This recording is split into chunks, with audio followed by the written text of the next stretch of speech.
We've already established that when we are in a hot space, when we are allowing the understanding and the knowledge that exists in this frequency of 0.1 hertz, where the heart and the mind begin to communicate and converge with each other, and there is that coherence, that we create this torus, this torsion field, this donut, this magnetic frequency. When you look around the planet, our beautiful blue world, there are multiple electrical systems that exist. If we are electrical in nature, the planet is a vast and endless resource of energy.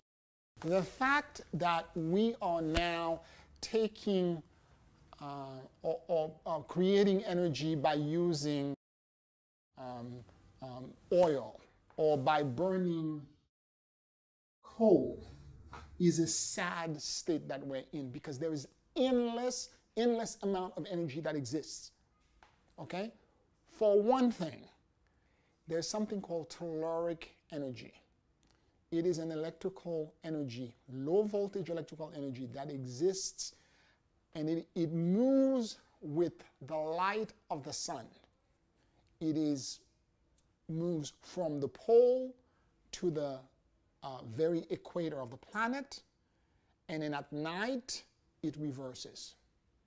That energy is so powerful and so true that years back they used to, during the First World War, create what they call earth batteries. You put 2 metal rods into the ground, a distance of 6 feet, you connect them to a wire, you get a charge. And they used to use it to create telegraph machines to power them during the war, the First World War. That's one energy system. There is something called ley lines. It was noticed by an Englishman that when you look in a map, certain kind of ancient monuments or stone formation like Stonehenge were actually, when you looked at them on a map, were located on a straight line. And it looked like England was gridded, that all the monuments connect to each other, crisscrossing each other on straight lines. And he began to notice and call this a ley line. And he began to notice that there was actually a low pulse energy system that was moving along these straight lines. And if you look at ancient monument, temples, rock outcropping, it appears that the ancient had a knowledge and were connecting and created these things on very specific location that were straight, linearly aligned to each other. And the ley lines are important because where a ley line is crossed by an underground current, an underground water current, is created a very special condition. Let's talk for a moment about the energy and the kind of energy that actually is created by underwater currents. We keep thinking that the water on the surface is, but they are a vast water system. It's not just what's collected in aquifer, but through the fissures and the crack on the planet, there is connection that actually allow flow of water to move about. Now, Dr. Emoto, in his work on water, has determined that water has memory. If you take a cup of water and you say to one cup, I love you, and you were to freeze it immediately, the geometry of the crystallized water end up being something that's fractally phenomenal, like a snowflakes. Whereas if you were to say to the water, I hate you, you're ugly, the fractal geometry is completely chaotic and destructive. He's done this repeatedly over and over again and proving it to be scientifically true. That whatever thoughts and emotion that we have around water actually creates, the water holds the memory. And it will transmit the memory. So when you're drinking water around that was passed through a system where there was negative thought and pollution. You're drinking geometry that are completely fragmented, that are not going to be healthy for your body. Suppose the underwater current passed under a military camp where people were being taught how to kill. Suppose they pass through various other kind of system that contaminates them. Instead of the water having beautiful geometry, as it flows, it begins to radiate, sometime almost 50-story high, poisonous structure and geometry. Magnetic geometry that are completely chaotic. So if your home and your living environment, your working environment happens to be on any of this grid, it will actually cause you to be sick. So the idea of understanding this work and trying to comprehend it is that there are, the earth is filled with all kind of energy system. We are part of the body of this gigantic and beautiful locale that we inhabit. The problem is this. When we are in our head space, we disconnect. And the moment that disconnection occurs, it begins to cause us to be out of sync and out of sequence. And that out of sequence causes us to begin to behave in a manner that is, and making decisions that begins to negate inclusion and negate coherence and negate the whole. The earth, however, has multiple, it looks like intelligences. For example, the water, we can argue, as it moves in, has a very specific kind of frequency.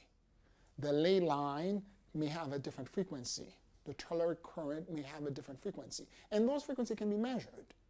Scientifically, they are different cycles per second from each other and so on and so forth. But there appears to be an overriding intelligence that orchestrates all of this together. And that overriding intelligence and presence is called by scientists the Gaia principle. And the Gaia principle is a theory that everything on the planet is intricately linked and connected. That the planet is a giant, giant system, although it may seem separated, but everything begins to connect to each other. So when I make a decision to pollute the planet on one side or act in a manner that actually harms a certain kind of species, that species it's a domino effect. And that domino effect begin to collapse and cause all kind of ripple. Like right now, the biggest problem we're having is the bee population is dying. And people cannot figure out, and if really they die, we are, in terms of the pollination of food chain, we have a major problem because that's what bees does. So whatever is the agent that's causing it, we have to figure out what it is very quickly and try to solve it. Because if they die, plant will not flower. Because the bees spend their time going from flower to flower and they help pollinate. What I'm trying to say here is this. Everything is interconnected. Now, at every locale where the ley lines are crossed with underwater current, you end up having what are often referred to as earth chakras. There is a gentleman named Robert Kuhn, who wrote this great book called Earth Chakras. And he gives you the locale. There are 12 main ones around the planet, and there is 144th secondary chakra to give you a total of 156 chakras. Each of the chakras have different frequencies. For example, in Glastonbury, England, it's the heart chakra of the planet. It's about compassion. It's about an openness and an inclusiveness. I happen to have gone to the several of those chakras. I traveled 2 years ago to the middle of Australia, to Uluru, that big red rock in the middle of the desert, which is actually the solar plexus chakra of the planet. When I went there, the moment I arrived in the hotel, I said, I want to book a tour. Okay, great. And we have this tour. We'll book it for you. We have this package. And I want to know if I can climb the rock. And the lady at the counter said, climb the rock? Why would you want to do that? I said, I want to climb it. Because I had a specific idea in my mind that I was going to go on top of the rock and be in my heart space and connect to it. So when I went on the walk around the rock to try to go on the path to climb it, right before I started walking, there was a plaque from one of the native aborigines from Australia. He's an elder. And it read, and I'm going to paraphrase it, many of you have died trying to climb this rock. As the native keeper of this land, this concerns us greatly. Listen. Listen to the wind. Listen to the birds, and listen to the insects. It was an epiphany for me. Because at that moment, I realized what I was trying to do. Because this is the solar plexus, the will center of the planet. Me trying to climb it was me allegorically trying to impose my will on the will of the planet. And at that point, it was an aha moment. So I found a very quiet corner away from the main track in the bush somewhere that had a little shade. I sat on a rock, a small little rock sandy outcropping, and I went into a 2-hour torsion field heart space meditation to connect with the solar plexus of the planet and listen to what the planet was trying to tell me. The problem with what's going on is that we become so caught, even for people who are well-intended like me. I was spending my time having a preconceived notion as to what it was that the planet wanted. I never listened, up to that point anyway. So the idea is that whatever local chakra that is around you, it has a very specific frequency and a very specific voice or song. You need to listen. Go into your heart space, spend time at that locale, and listen. Listen with your heart space and let the frequency come to you. Because Gaia is speaking, but we're not listening. Other species are listening, but we're not. So it's important for us to stay in coherence with what the planet is saying. And if you can do this, you can extend it to other chakras. You can make connection to Glastonbury, England. You don't need to be in Glastonbury, but you can actually make, because the torsion field doesn't know distance. The moment you remain in that frequency, you can connect to anything, anywhere. Space is an illusion. So if you allow yourself to be in this quiet heart space, neuron intelligence frequency, you can connect to anything.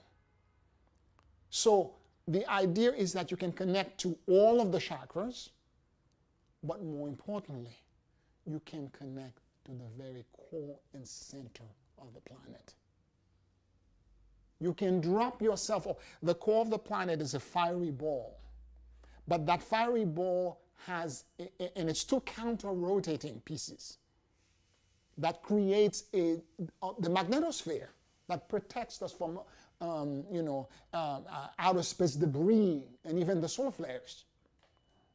So the idea is that if you drop yourself into that awareness and you drop yourself there and you simply listen to what Gaia has to say, you would be surprised at the information that you get.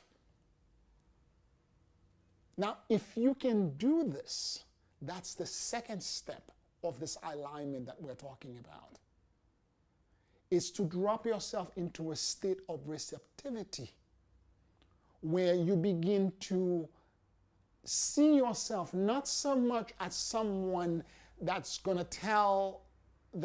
have the presumption of knowing what the planet wants, but to become more a steward, a protector, an earth keeper, and a guardian.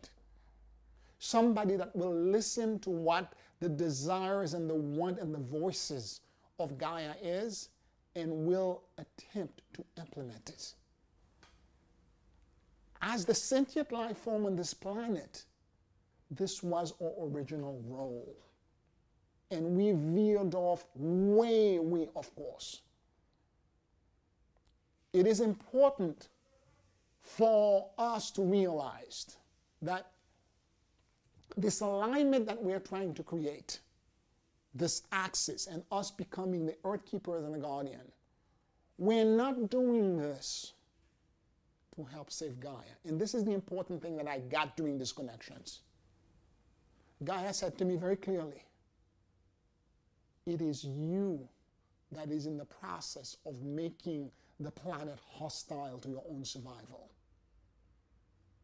Gaia will live. And if you disappear as a species and this is hostile, in several million years, life will grow back. But you will not be here. So the idea is for us to create this connection and this receptivity. It is in our own personal interests. It is for our own survival that we need to do this.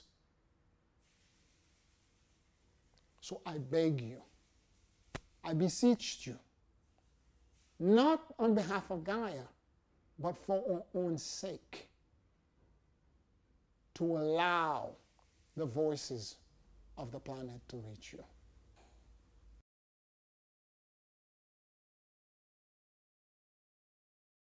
Roar!